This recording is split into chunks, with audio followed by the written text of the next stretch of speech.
여러분, 성만찬 저희 교회는 매달 통합예배 첫째 주에 거행하고 있거든요. 여러분, 왜 성만찬 거행해요? 성만찬 위원으로, 분급위원으로 굉장히 많은 분들이 수고하시고 또 성만찬 준비하는 거 굉장히 번거롭거든요. 뿐만 아니라 예배 시간도 굉장히 길어지죠. 그럼에도 불구하고 저희들이 많은 불편함이 있는데, 어려움이 있는데 왜 성만찬을 하느냐? 영적으로 우리를 유익하게 하기 때문에. 여러분, 우리가 성만찬을 통합예배 때 거행하는 줄로 믿습니다. 여러분, 어떤 유익함을 주는 거예요? 자, 영상에 나오거든요. 우리 다 같이 한 목소리로 읽도록 해요. 성만찬 예배는 신자들을 설교만 듣는 수동적 존재에서 직접 예수의 몸을 느끼는 능동적 존재로 변화시킨다. 아멘입니까? 여러분, 오늘 예배 수동적 자세로 드리지 마시고 능동적 자세로 드리는 그런 하나님이 기뻐하는 예배자가 되기를 간절히 소망합니다. 여러분, 그러면 성만찬 유익하면 그럼 날마다 해야 되겠네요. 자, 뭐 날마다 하면 좋죠. 요한 웨슬레 목사님은 할 수만 있으면 자주 하라, 그렇게 말씀하셨으니까요. 그런데 여러분, 성만찬 횟수보다 더 중요한 거는요, 여러분, 성만찬에 임하는 우리의 자세인 줄로 믿습니다. 초대교회라고 여러분 성만찬 자주 했는데 뭐 아무런 의식 없이, 그 다음에 믿음의 자세 없이 그냥 형식으로 세상의 떡, 포도주 받아먹는 것처럼 그렇게 하는 사람이 왜 없었겠습니까?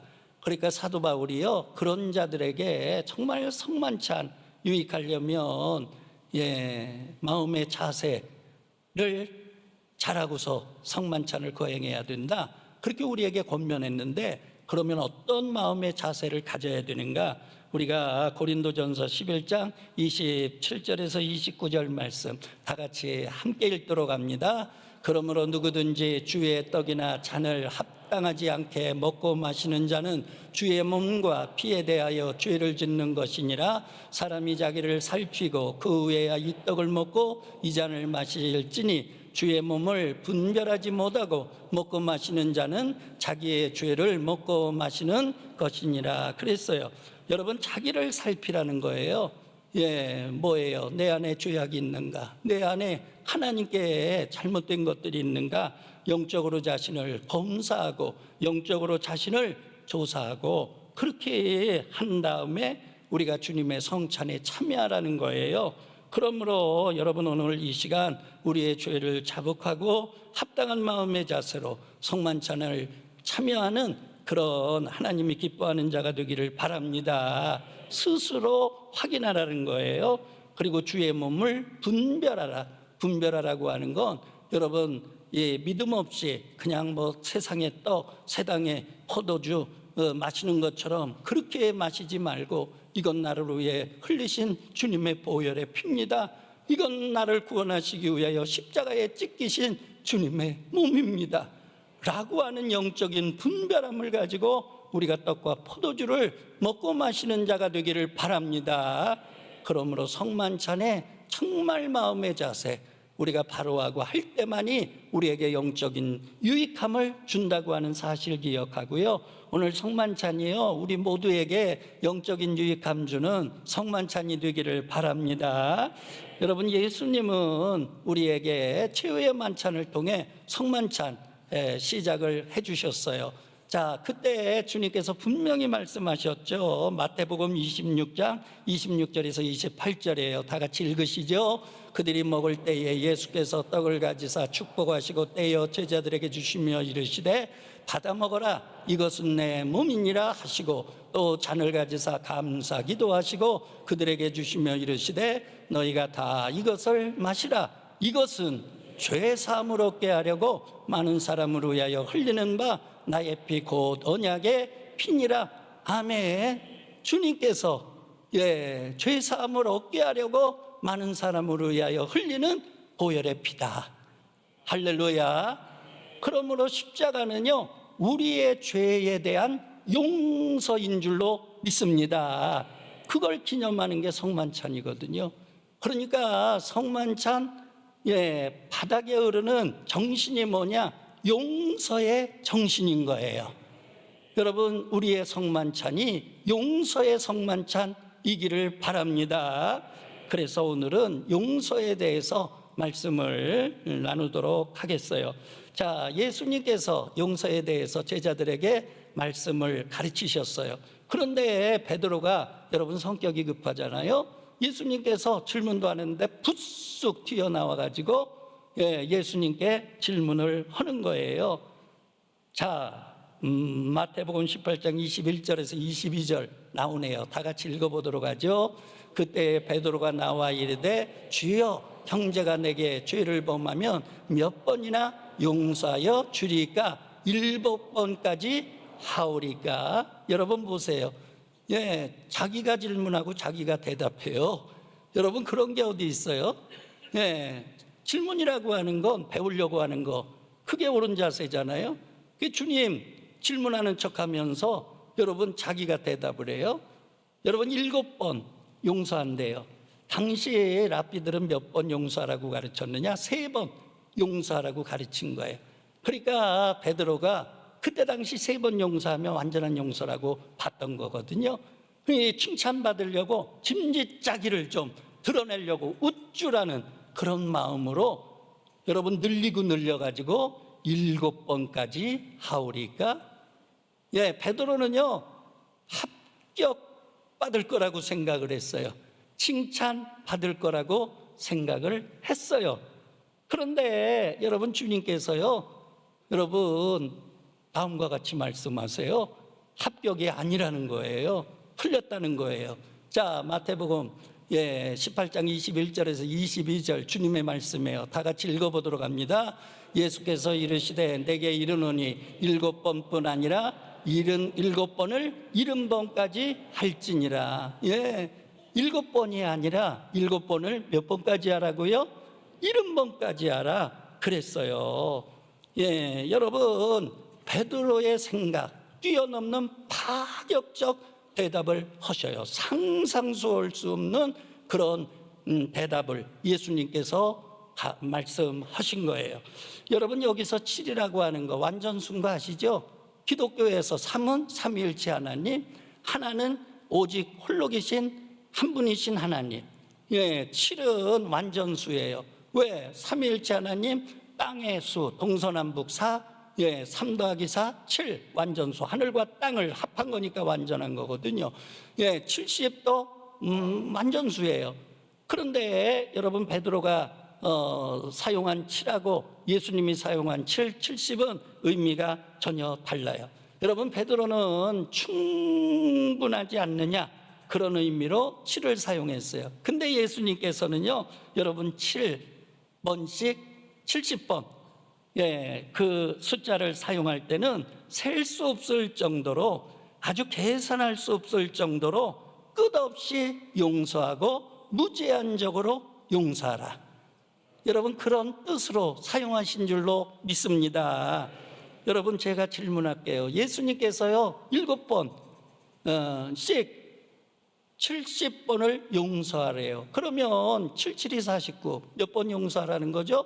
490번 용서하라는 거예요. 여러분, 제가 질문하는데 쉽게 대답하지 마세요. 여러분, 예수님이 말씀대로 실천하신 분 계세요? 정말 내가 490번까지 용서했습니다.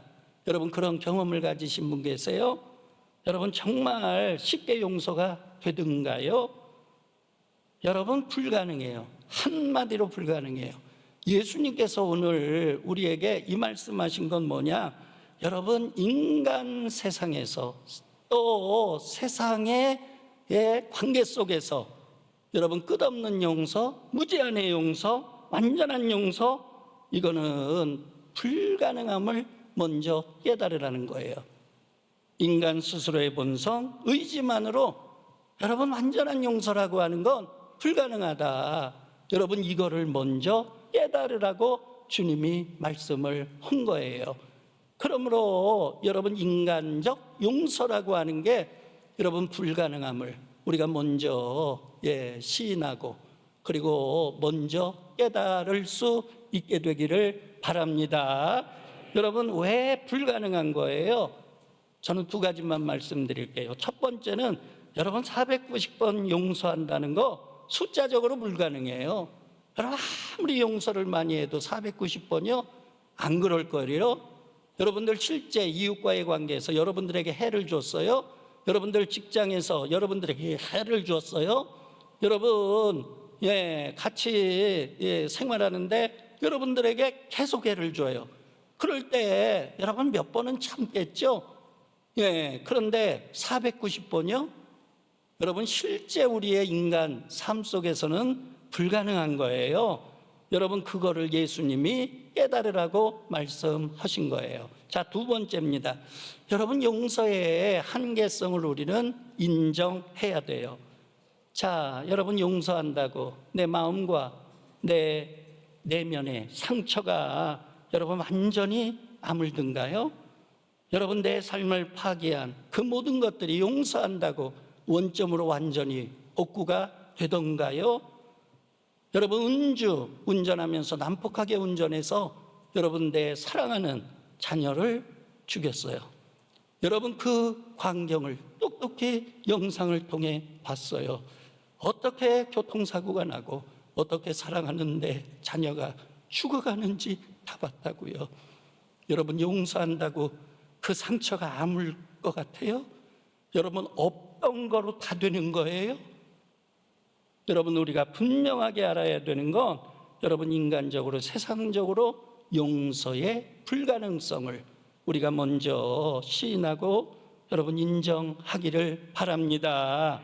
여러분 예수님께서 그것을 먼저 깨닫게 하신 다음에 그 다음에 비유로 말씀을 하셨어요.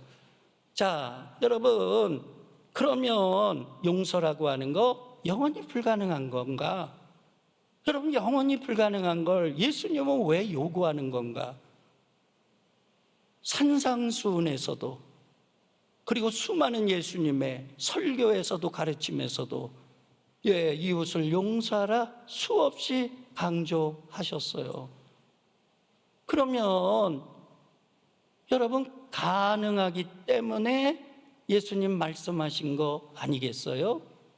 그래서 지금 베드로와 예수님의 대화 다음에 바로 비유로 말씀하셨는데 여러분 그 비유 아시죠? 1만 달란트 빚진 자의 비유예요. 여러분 1만 달란트 빚진 자가 있었어요. 임금이요 계산한 날이 왔어요. 회개할 날이 왔어요. 그래서 그를 데려오라고 그랬어요. 너 1만 달란트 빚졌으니까 갚아라. 그분이요 돈이 없어요. 아무것도 없어요. 울면서 용서해 달라고 그래요. 그러니까 주인이 아니야, 내 몸과 내 처와 내 자식 팔아서라도 빚을 갚아야 된다. 그러니까 엎드려 엉엉 울면서 불가능해요. 제가 안 갚는다는 게 아니에요. 이번만 탕감해 주세요. 좀 연기해 주세요. 그러면 제가 갚을게요. 정말 갚을게요. 그럴 때 그 주인이 여러분 그 빚을 탕감해 줬다는 거예요. 여러분 1만 달란트 빚진 자의 비유 제가 설명한 거 맞죠? 여러분들 성경에서 읽으셨죠? 그러면 여러분 봐보세요. 지금 현재 성경을 읽을 때 이제 우리가 문맥, 전후 과정, 흐름을 봐야 되거든요. 예수님께서 용서에 대해서 교훈하셨어요. 베드로가 7번 용서하면 됩니까? 아니야. 7번씩 70번 용서해야 돼. 그거는 먼저 인간적인 용서가 불가능하다. 그것을 먼저 깨달아라. 그리고서 1만 달란트 빚진 자가 탕감받은 이야기로 끝을 맺어 나가거든요. 여러분 여기에 해답이 있는 거예요. 그러니까 여러분 인간적 용서라고 하는 게 여러분 얼마나 한계가 있는가 먼저 인정을 하고요. 1만 달란트의 비유를 통해서 예수님께서 주시는 용서의 메시지를 듣는 이 시간이 되기를 바랍니다. 여러분 봐보세요. 1만 달란트라고 하는 게 얼마인지 계산을 해드릴게요. 자, 한 달란트는요 6천 데나리온이거든요. 6천 데나리온은 한 달에 얼마냐? 성인 남성 일일 품삯이에요. 그러면 하루 품삯 여러분 우리 10만 원, 최저 10만 원, 뭐 10만 원 넘을 겁니다. 요새 10만 원 가지고 일꾼 구할 수 있어요? 그런데 뭐 10만 원이라고 생각을 해요. 그러면 여러분 한 달란트는 10만 원 곱하기 6천 데나리온, 그러니까 6억이에요. 근데 1만 달란트예요. 그러면 얼마예요? 6조 원이에요. 만약에 일당을 15만 원으로 계산하면 9조 원인 거예요. 그러니까 1만 달란트를 탕감받았다고 하는 건 여러분 이거는요 세상에서 일어날 수 없는 일이에요. 인간적으로는 도저히 할 수 없는 일인 거예요. 여러분 이런 탕감이라고 하는 거 이건 계산조차 안 되는 거예요. 여러분 이건 측량할 수 없는 그런 탕감인 거예요. 여러분 그런데 여기서 비유라고 하는 건 임금은 누구를 뜻하나 종은 누구를 뜻하나 회개하는 날은 뭐를 뜻하나 이런 거를 잘 알아야 되거든요. 자, 그러면 임금은 누구를 뜻하는가? 하나님을 뜻하죠. 종은 누구를 뜻하는가? 우리를 뜻하죠. 여러분 회개할 날이라고 하는 건 뭐냐? 우리가 죽어서 하나님 심판대 앞에 서면 여러분 영적으로 회개하자고 그럴 거거든요. 계산하자고 그럴 거거든요.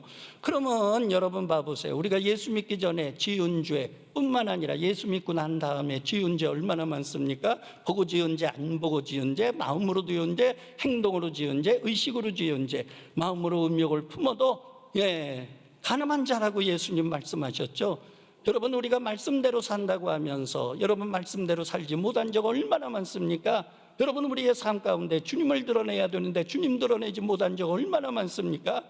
여러분 우리가 평생을 그렇게 산다고요.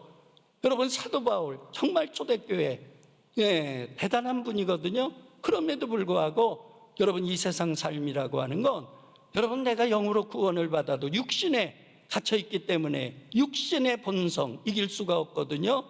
마음으로는 하나님의 법을 즐겨 행하는데 육신으로는 죄의 법을 행하여 따라가는 거예요.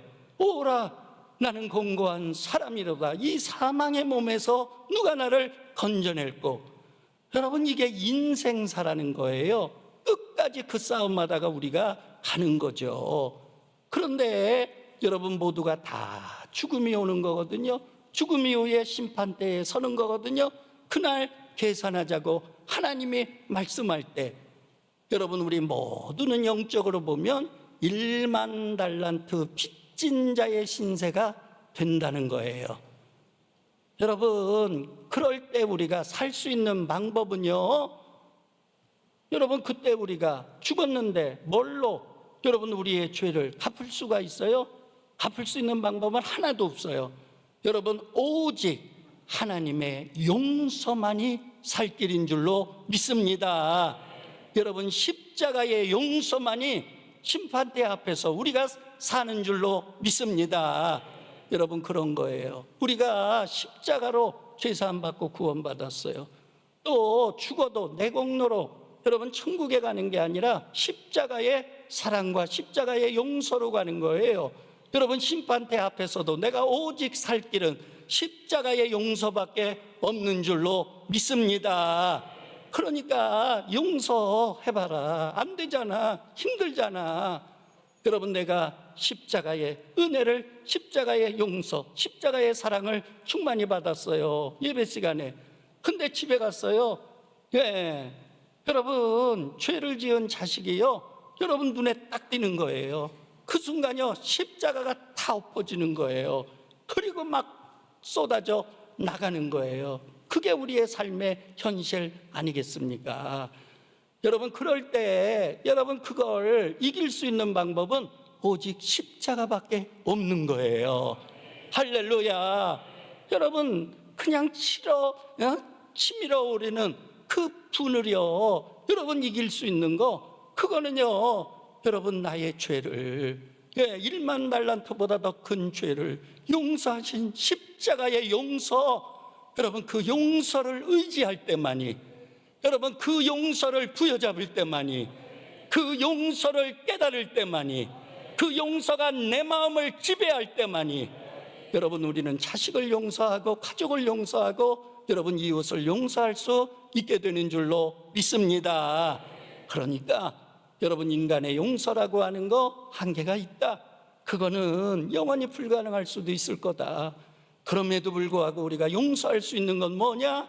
오직 십자가로. 할렐루야. 용서하기 위해서는 먼저 십자가의 용서가 우리의 마음을 지배해야 돼요. 우리의 삶을 지배해야 돼요. 내 생각을 지배해야 돼요.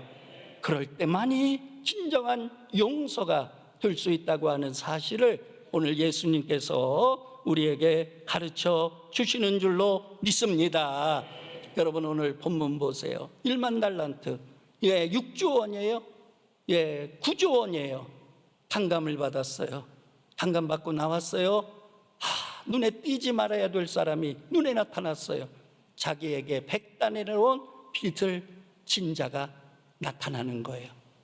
보는 순간에요, 1만 달란트 탕감받은 기쁨, 그거를 간직하고 용서해야 되는데 그러질 못한 거예요. 잊어버린 거예요. 그러니까 십자가가 사라진 거예요. 그러니까 여러분 봐보세요. 여러분, 6조 원, 9조 원 탕감받았는데 자기에게 1,000만 원 빚진 자, 여러분 용서 못하고 잡아다가 옥에 가뒀잖아요. 주변 사람들이 보고 이거 너무한 거 아니야? 아니, 자기가 6조 원 탕감받았어. 그런데 1,000만 원? 아니, 빚진 자 용서 못해? 그리고 옥에 갔다 가도. 그러니까 가가지고 임금에게 다 사실대로 고한 거예요. 그러니까 임금이요, 너무너무 화가 난 거예요. 왜? 여러분, 왕의 용서, 하나님의 용서를 받은 자가 정말 비교도 안 돼요. 여러분, 6조 원에 1,000만 원, 몇 분지 몇일까요? 그거를 용서 못해? 그래서 여러분, 결론적으로 예수님 말씀하시잖아요. 마태복음 18장 35절의 말씀 다 같이 읽어보도록 합니다. 너희가 각각 마음으로부터 형제를 용서하지 아니하면 너희 하늘 아버지께서도 너희에게 이와 같이 하시리라. 아멘. 여러분, 마음으로 용서하라는 거예요. 여러분, 십자가의 마음으로 용서하라는 거예요. 할렐루야. 인간의 마음으로 용서 안 되죠. 인간의 마음의 용서가 여러분 무한한 용서 될 수 있나요? 완전한 용서 될 수 있나요? 영원한 용서가 될 수 있나요? 안 되는 거예요. 그러니까 여러분, 우리 안에 십자가가 있어야 되는 거예요.